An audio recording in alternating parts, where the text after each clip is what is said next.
Okay. I'm going to jump right in. Oh, bad girl. The Wedding by Dorothy West. This matches my shirt. This was not planned. This was not planned. I love it. Okay, and my nails. Clearly, I'm feeling summery. I wear a lot of neutrals. I love the color. It's not a color, it's a shade. I love black. My uniform typically is long black. Black shirt, black pants, black shirt or jeans. I love black. That's been my uniform since I was like, I'm not even kidding, elementary school. My go-to outfit as a kid, black shirt, black jeans, and a pair of black boots or combat boots if I could get them. I had a pair of combat boots by the fourth grade. But I saw this pink shirt and I was like, I like it.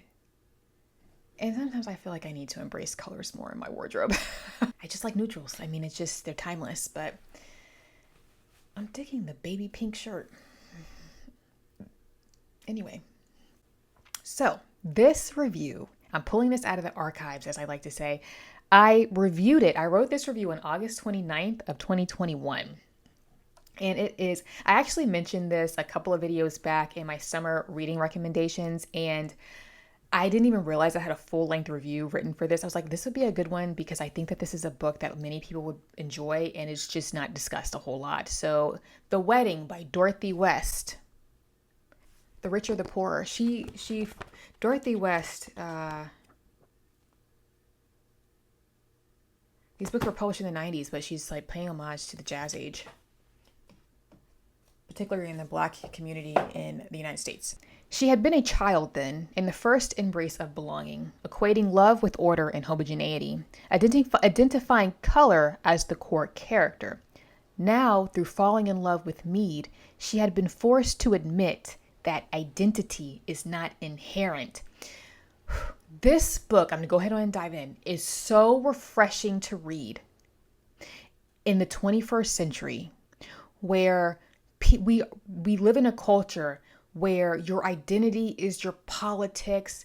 And I feel like we've backtracked where people, their identity, whether that be their ethnicity, their nationality, their race, their gender, whatever, has become a defining factor for them. And Dorothy West, writing this in 1995, this was published, or 1996. Let's get it right. Let's make sure I'm right. Is advocating for the opposite here. And I thought we were supposed to judge people on their content of their character, not the color of their skin. But nowadays, people assume that if you are a straight white this, you're automatically this way. Or if you're a black person from this, you are automatically on the struggle bus. Or you see what I'm saying? So Dorothy West is so refreshing to read in the 21st century when political identity is just rampant and people assume that you have certain values because you look a certain way. I feel like we've backtracked. I'm very passionate about this topic because it irks my soul.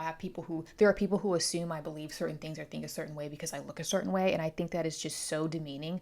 I'm going to be honest with you. If you were to describe yourself, my ethnicity and my gender are not going to be top of the list. The Wedding, again, by Dorothy West, is a novel about a prominent Black family that is preparing for a wedding of one of their own, Shelby. However, Shelby's fiance is a white jazz musician, and his name is Mead. This is taking place in the 1950s. So instead of focusing more on this relationship between Shelby and Mead, the narrative goes into the family tree of this prominent northern Black family. They're from New York. And how through their lineage as slaves, then they go on to become a family of doctors and socialites in the North, living in very well-to-do areas in New York City. The now brown, like those beautiful, iconic brownstones in New York that are going to cost you like 7 figures now. This is where this family is living. This novel could easily have been a story about the complexities of interracial relationships. However, West goes deeper and explores the complexities of race, colorism, and classism from multiple perspectives. She calls everyone out. Everyone. And it's refreshing. But how Shelby could have had the best of breed of her own race, could marry outside her own race of her father's profession, and throw her life away on a nameless, faceless white man who wrote jazz, frivolous occupation without office, title, or foreseeable future, was beyond Oval's understanding. Her mother blew the trumpet of praise for marriage to her own kind, if not color, the right color being preferable, but not as mandatory to the right class. So again, you see West calling out this, what's the word? She's calling out a hypocrisy here. How it doesn't matter what you look like, you can have limited thinking and prejudice. It's not just, oh, if you're white, you're automatically prejudiced.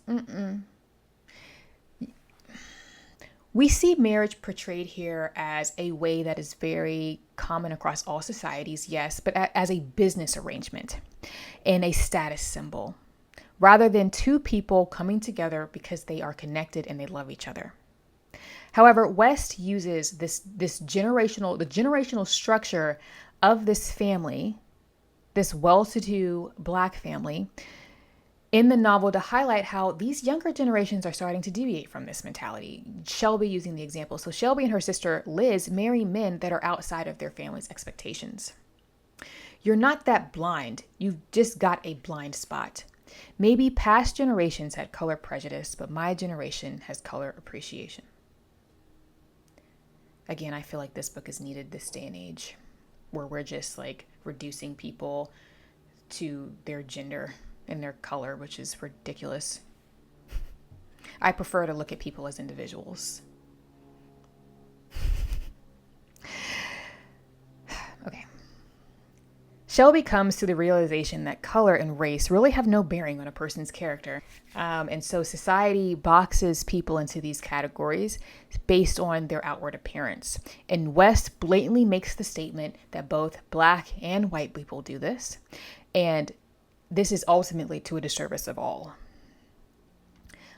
West does not sugarcoat the realities of slavery, especially of being Black in the North or the South, especially during this time period, and the mindset of those who are slaveholders. Again, it was a historical reality, but she's not sugarcoating any of that, but she's very nuanced in this discussion. She doesn't lump all Black people together. She doesn't lump all white people together.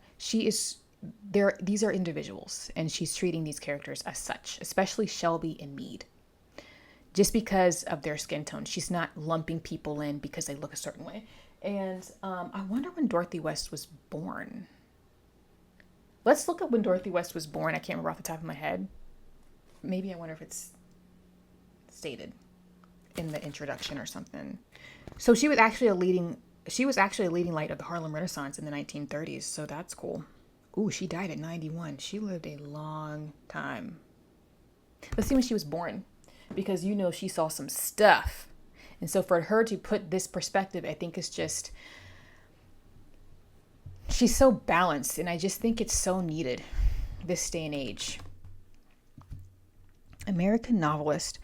She was born in 1907 and passed away. She was born in Boston. She was born in Boston, Massachusetts, 1907, and she passed away 1998 in Boston, Massachusetts. So let's get into these quotes, because again, Dorothy West is very blatant with her stance on this.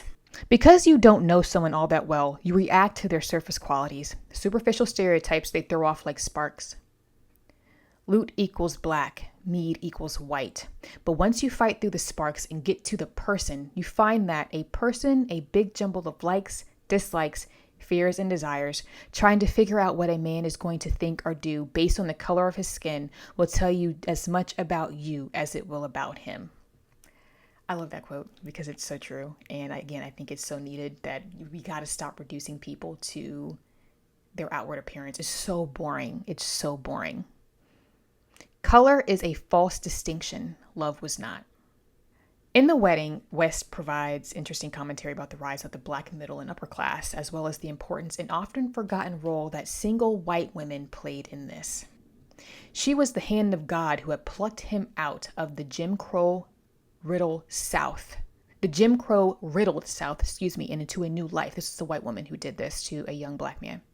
So many whites have done so much to make the colored man's life miserable that it was all too easy to forget the miraculous migration of white spinster school teachers, women, who flocked to the South, giving up everything they had to teach a generation of newly emancipated children. It's when people with a conscience and desire to hold their moral ground, to do what's right, regardless of these superficial characteristics, that West is saying we should just look past. It's not really telling you much about a person. That's when that beauty happens. That's why you had Shelby and Meade come together. They just connected, regardless of the fact that this is the 1950s and, her family is like. Overall, I enjoyed this novel. It's a quick read. It packs a punch. I appreciated that West tackles these topics in a detailed and nuanced manner. I was actually hoping to get more out of Shelby and Meade's relationship. I kind of wanted to get more of the chemistry and the dynamic between them, but that's just not where West chose to take this novel. We actually never meet at all. He's just talked about. Shelby talks about him, but I understand that wasn't the point of the novel, but that is actually what I wanted. And so for me, there was something that was missing there, because I also thought that perhaps it could have added some enhancement about why Shelby chose this man outside of her own. Like, what is it about Meade and Shelby, and to get some interaction between them to get that chemistry, right? I enjoyed West's writing style. It's descriptive, it's witty, and it actually reminded me she's more descriptive than Barbara Pym. Barbara Pym is quite a sparse writer, but she's very sarcastic and witty. But she has that humor that reminded me of Barbara Pym. So I think that if you're a fan of Barbara Pym, you'll get on with Dorothy West. I gave this a 3 out of 5. Again, there was something that I just wanted that little morsel to chew on when it came to Meade and Shelby. I wanted more of their relationship and those two characters interacting, rather than Meade just being a character that's just talked about. Have you read Dorothy West? If so, thoughts, comments below. Are you now curious to read Dorothy West if you hadn't heard of her or you hadn't read her yet? Feel free to like, subscribe, and also follow me on Instagram, where I get up to more book shenanigans. That's where I post all of my book content there first. That was not good grammar. I post all of my book content there first. And I will see you in the next one.